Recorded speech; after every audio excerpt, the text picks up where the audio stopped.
Welcome back. Tracy Lindsey and Toka Griffit are here, and they're here to talk about the Tetelestai House Ministry for Young Women.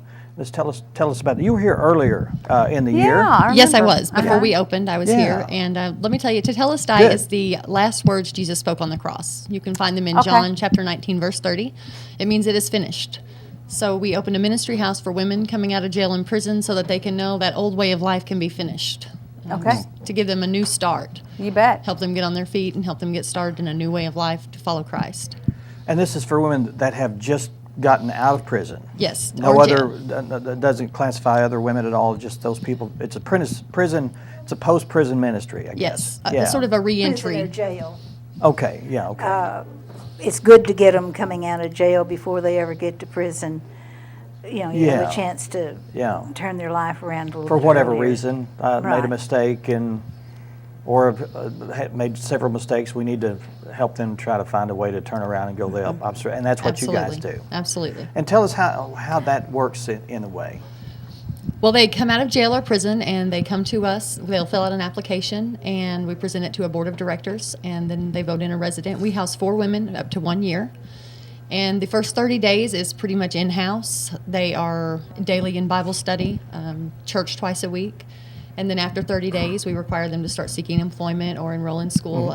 We have one resident that's currently enrolled in GED classes and one in college. So great. just whatever they need to do to better themselves, we encourage. And sometimes that's all they need is just a boost to get them back on track. Correct. Like and we some don't kind want of to be education or we don't want to be a handout. We want to be a hand up. That's important. There are many handouts that will just deplete in time. We want to be a hand up. I would think when they come out, there's a sense of vulnerability when they're coming out of being in prison, in jail, or whichever, and snagging them right then and introducing them into what your organization has to offer. Absolutely. Is When I was beneficial. going to Boone County Jail doing jail ministry, I met women that were going back into the house that they got arrested out of. See, and that seems... So that's where our 50% recidivism rate is coming from. Women have nowhere safe to go when they leave jail. So they're going back. So we hope to put a stop to that. Well, and they also have to learn what it's like to live a different life. You bet. And how to participate in the community. The work that our girls do volunteering at CCM is very valuable because they meet a lot of people. They get to know what it's like to be out there as a normal person. And giving back. I mean, I'm thinking when you said CCM that they're giving back to... Right. Yeah. Now, do you find that a lot of times they may be in the wrong place, either with the wrong group of people or in a bad relationship or whatever, that they just need to get out of that? That does happen. That does happen. Women, oftentimes the women I deal with are very codependent, dependent on that man that is leading them down the wrong path. I have always said, excuse me, I've always said in my life, my choices were my choices. You know, ultimately at the end of the day, we always have a choice. Yeah. But if that is all we know, you know, the life that they're living, if that is all they've ever known, if that's what their parents taught them, that's all they know. Yeah. So we just want to offer them an alternative to life. This is the way to walk. And that they have the inner strength to do that and direction. Somebody can help them in a direction. Absolutely. They can go a different way. Yeah. Mentorship has proven very successful in recovery. Good. Now, what was it like? You know, you just started and you're rolling along. Are you happy with where you're at right now? We are happy with where we're at. Obviously, there's wrinkles we'll be ironing out for, I would say, a good year and a half, but we are very pleased with the 3 young ladies we have. We do have room for 1 more, so everyone can be praying for our next resident. Okay. And you go to these facilities and you tell them about what you can offer? I have a lot of our... How does that work? A lot of our recognition has just come from word of mouth. Someone will hear about us in a recovery group or someone will hear about us in jail. I got a letter from a young lady the other day in Pawnee, Oklahoma jail, and I don't even know where that is, but she has heard of us. So we've sent her an application. So she will come here? If she is approved, she could. Okay. Well, And I'm sure there's obviously a whole approval process that they go Yes. through, so okay. But have the to be a main- little selective. The with- main thing is that they want to turn their life around, that they want to do whatever it takes to get them back into society, functioning as normal, and really being a part of society.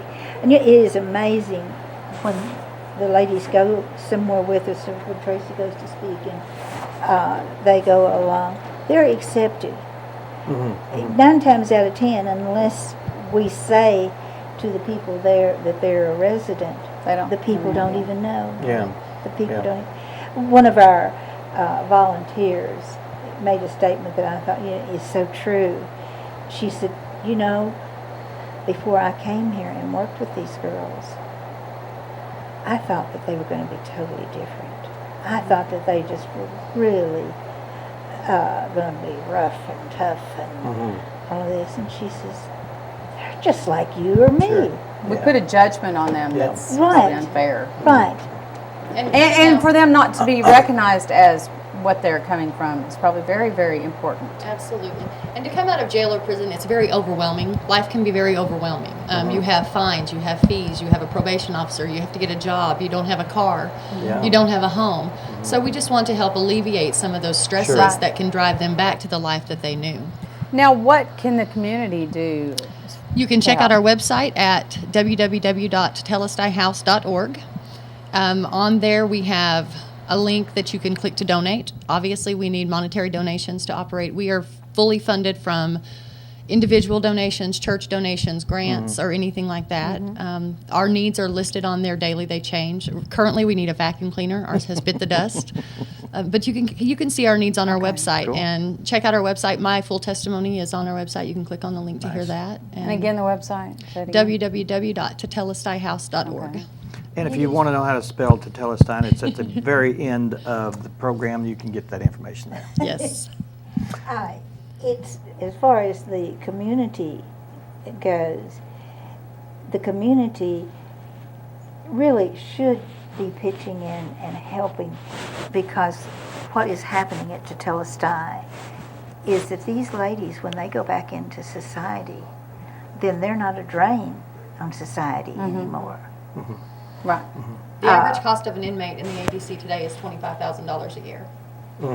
So certainly it behooves financially. Absolutely. But more importantly, their well-being. And investment in their future. All of it. Yes, absolutely. Well, we Okay. appreciate you being here. Thank you for having We us. want you to come back and give us updates as Yes. often as you'd like. We would love to. Everybody And, visit our website. Okay. Yes, and like I said, there is more information. If you didn't get the phone number that was on the screen in front of you during this interview, you can get more information about Tetelestai later on in the show. And we encourage you to maybe call if you have someone that you know is in jail or in prison that needs some help. Give them a call. Thank you all very much. Thank you for Appreciate it. having us. Thank you. Up next, we're going to be talking with, I guess, Mark Angel. Mark Angel's next. He's going to be talking about a CCM benefit, and we'll do that in just 2 minutes. Stay with us.